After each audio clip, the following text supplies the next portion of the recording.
En primera instancia, agradecer la invitación a este primer curso teórico práctico de colposcopía, a los organizadores y amigos todos, ¿no? Y volver a encontrar caras conocidas, viejos amigos, nuevos amigos y caras bonitas también. Bien, se me ha indicado tocar el tema dentro del aspecto colposcópico sobre el índice de Rey.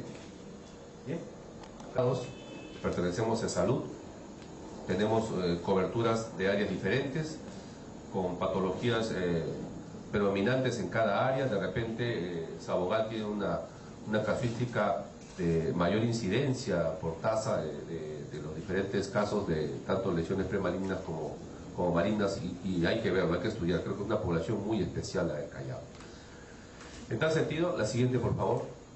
Recordemos que, y acá el doctor Estela es el excelente experto en esto, cómo varió todo, ¿no? La terminología. Creo que Bethesda abrió los ojos para todos los que conocemos el área del cáncer del cuello uterino, y promovió muchas cosas, sobre todo eso de reunirse para acordar algo, ¿no?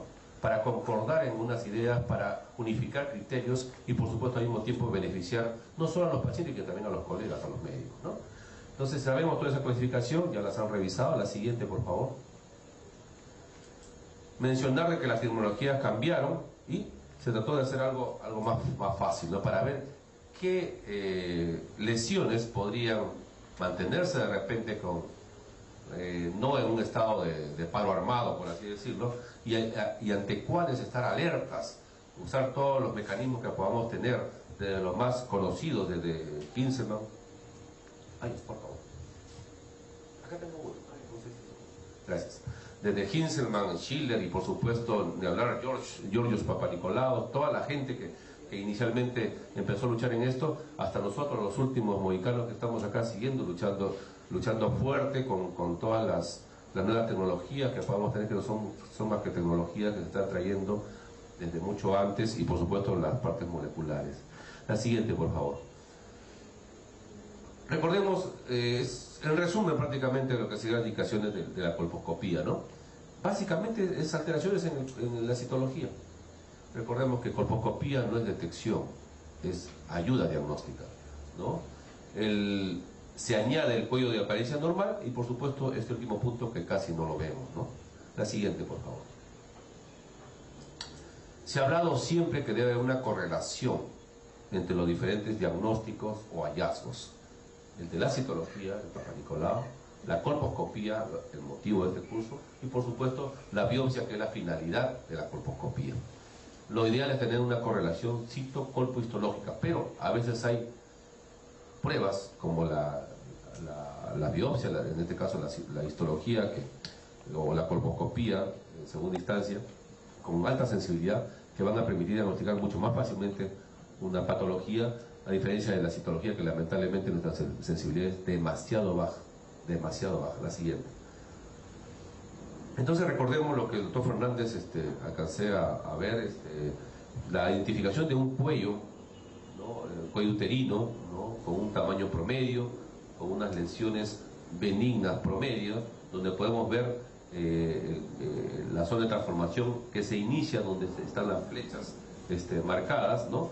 Y con la unión escamocolumnar antigua y la nueva unión escamocolumnar. En esta zona, la zona de transformación, es donde se va a desarrollar el 90-95% de las lesiones.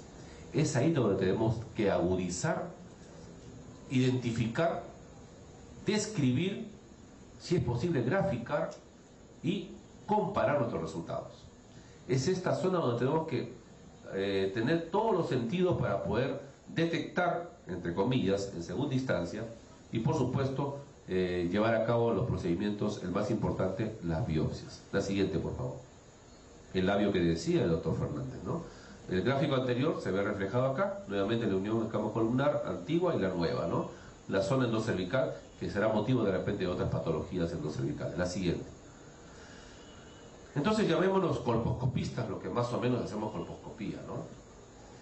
El gran problema es que la paciente, la familia, el otro médico que deriva a la paciente, prácticamente exigen que el médico que realice la colposcopía dé un diagnóstico colposcópico presuntivo.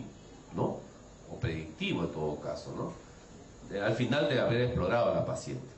Doctor, entonces, mi esposa, mi mamá, mi hija, o de repente algunas cosas más, ¿no? Algunas chicas más, ¿tiene cáncer o no tiene cáncer? ¿En qué grado está? La típica, ¿no? ¿En qué grado? No hablamos de estadio. ¿En qué grado está? Y al mismo tiempo, de repente, el colega ginecólogo que nos deriva a la paciente también pregunta lo mismo. Entonces debemos afinar las diferentes cualidades que tengamos nosotros y lo que podamos captar en base a la experiencia. Básicamente lo que podríamos reportar es la siguiente: normal o negativo, NIC de bajo grado, NIC de alto grado, o sea, lesiones de bajo grado, lesiones de alto grado, cáncer invasor y de repente otros hallazgos más, como por ejemplo inflamación, atrofia, infecciones, y un punto muy importante, describir si la colposcopía es satisfactoria o no. Creo que eso ya lo han tocado anteriormente. Entonces la pobre chinita tiene que decidirse de todo esto, ¿no? La siguiente, por favor. Entonces se debe usar una clasificación o algo que nos oriente a tener en claro, en orden las cosas. Es un sistema de clasificación prácticamente lo que se está adoptando, ¿no?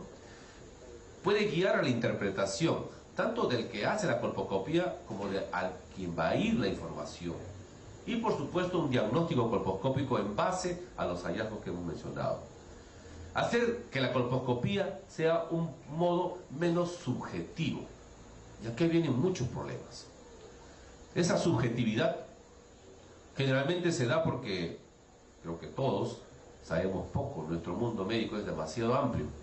Es por desconocimiento, por falta de capacitación, por falta de entrenamiento, etc. Esa subjetividad se puede dar porque nos lanzamos a locas en un área que no conocemos, ¿no? Ni siquiera sabemos manejar bicicleta o vamos a manejar un carro de Fórmula 1, ¿no? Y lamentablemente en nuestro medio vemos que a veces se da porque quieren llenar el bolsillo un poquito. Entonces, esa parte ética es muy importante. Aquí se debe trabajar con mucha ética, mucho cuidado de cómo se acerca uno a la paciente, de lo que hace con la paciente y de cómo dice las cosas a la paciente. Porque la paciente está pensando que tiene cáncer y que se va a morir. Entonces se hace este método, esta clasificación da un enfoque sistemático a la colposcopía. Y en tal sentido se ha usado la puntuación o índice colposcópico de Reid, inicialmente llamada puntuación colposcópica de Reid, Richard Reid. Revisando siempre en esto, me di con la noticia de que Richard Reid fue un musulmán también, o sea, un homónimo, ¿no?, que intentó colocar una bomba en un avión de Inglaterra. Bien, este Richard Reid no, este es el bueno, ¿no? Fue modificada después por el Scalzi, por el mismo Reid, por supuesto, en el 85, y prácticamente se presta para toda esta finalidad. La siguiente. Se recomienda que los principiantes, así dice la literatura, ¿no?, empleen sistemáticamente este sistema de clasificación para decidir si la lesión que se está observando es o no una neoplasia intraepitelial cervical. Y para seleccionar, esto es lo más práctico, los sitios de biopsia. De repente esto segundo es lo más fácil, lo más difícil es lo primero. Una opción, una variante de esta clasificación, que la vamos a ver después, podría ser la clasificación de Copperson del año 93, que es la siguiente. Por favor. Revisen esto, es la YARC. Si gustan en Google pueden buscar YARC y les va a salir todo esto. Incluso, disculpen que de repente les robe yo, puede salir un manual de colposcopía que lo pueden bajar fácilmente, ¿no? Bien, entonces Copperson hace dos categorías nada más: aquellos hallazgos no significativos y aquellos significativos. Los agrupa de tal manera que es un cargamontón, ¿no? El epitelio del centro blanco es generalmente brillante o semitransparente. Vamos a leer esto porque después vamos a ver la de Reid. Los bordes no son netos, con vasos de pequeño calibre, punteados o mosaicos finos, o sin ellos, ¿no?, con patrones mal definidos y distancias intercapilares cortas. No existen vasos atípicos. Un conglomerado que aparentemente habla de benignidad, o a lo mucho una neoplasia de bajo grado. ¿Qué tal? ¿Cómo está? El significativo es de repente donde tenemos que poner más énfasis. Veámoslo. El epitelio del centro blanco es opaco, ya no es brillante o semitransparente, es denso, o sea, pierde la transparencia, o es gris, ¿no? Nos damos la idea ya en nuestro disco duro, ¿sí? Presenta bordes netos, en el otro no. Hay vasos de calibre dilatado, irregulares y enrollados. Creo que en un momento van a hablar de los vasos atípicos, ¿no? Y también los punteados grueso o mosaico, a diferencia de los otros que son muy pequeños o no existen. Los vasos atípicos y a veces el contorno superficial irregular indican cáncer inminente o invasor. O sea, esto es sinónimo ya de enfermedad avanzada. Este es los dos grupos de Coppelson en el año 93. La siguiente, por favor. Pues bien, acá se juntaron, ¿no? Miren, está Coppelson, Rate 86 y un amiguito más, Pixel. Bien, hablaron de grados. Es otra clasificación más de la zona atípica de transformación, esa zona que hemos visto entre las dos uniones de campos columnares. Grado 1, grado 2, grado 3. ¿Facilito? Insignificante, no sospechoso, o sea, más o menos semeja al primer cuadro que vimos de Coppelson, ¿no? Epitelio blanco, plano, de bordes no definidos, semitransparentes, sin vasos, ¿no? Más o menos es lo mismo. El grado 2, que puede ser significativo o sospechoso, ya fue dividido acá. El epitelio es más blanco o de mayor opacidad, bordes definidos sin vasos, o sea, manda acá el epitelio. Y el grado 3 es muy significativo, muy sospechoso, que básicamente es el contenido de la segunda parte. Muy blanco, grisáceo, borde definido, vaso de calibre dilatado, de forma irregular, en coma, y hay vasos más, varios tipos más de vasos, ¿no? Frecuentes vasos atípicos, innumerables, el gráfico que van a tener de repente o ya han tenido en las ponencias, aumento variable de la distancia intercapilar. Entonces, es más o menos entre leve, moderado y severo la lesión que podemos encontrar. La siguiente, por favor. Entonces entramos ya de lleno a lo que es el índice de Rate. Básicamente determina la naturaleza de la lesión. O sea, se puede sacar una conclusión de la naturaleza de la lesión. Esto incluye algunos aspectos, y acá los tenemos marcados en rojo. El color, el margen, el contorno superficial del epitelio blanco, por supuesto en la zona de transformación, la disposición del lecho vascular, muy importante, y por último la tinción con yodo. Son los aspectos que Rate en su índice modificado menciona. La siguiente, por favor. Bueno, siempre nos acompaña un cangrejito, ¿no? Este cangrejo implica cáncer, creo que todos los oncólogos utilizamos el cangrejito en nuestros logos.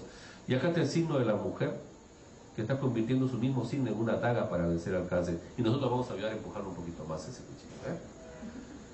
Las variaciones en la calidad y la cantidad de los aspectos atípicos precitados, de lo anterior que hemos mencionado, ayudan a diferenciar los NIC, o sea, vamos a ordenarlos.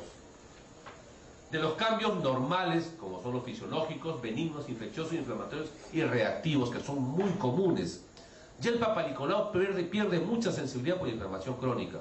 Beren reporta 50% de sensibilidad. Se habla del 30 al 35% inflamación cervicitis crónica. La clasificación en grados basada en estas variaciones puede guiar al diagnóstico colposcópico, lo vamos a ver más adelante. Se recomienda que el principiante y todos nosotros debemos de familiarizarnos, ¿no? Tenerlo presente, esta terminología y emplearla para registrar los hallazgos. La siguiente. Este es el índice de Rate. Se nos escapa un poquito el título arriba, pero este es el índice de Rate. Lo van a tener siempre en la página que les he mencionado y en muchas otras literaturas. Vean ustedes la característica, está acá presente. El color, el margen, ambos de las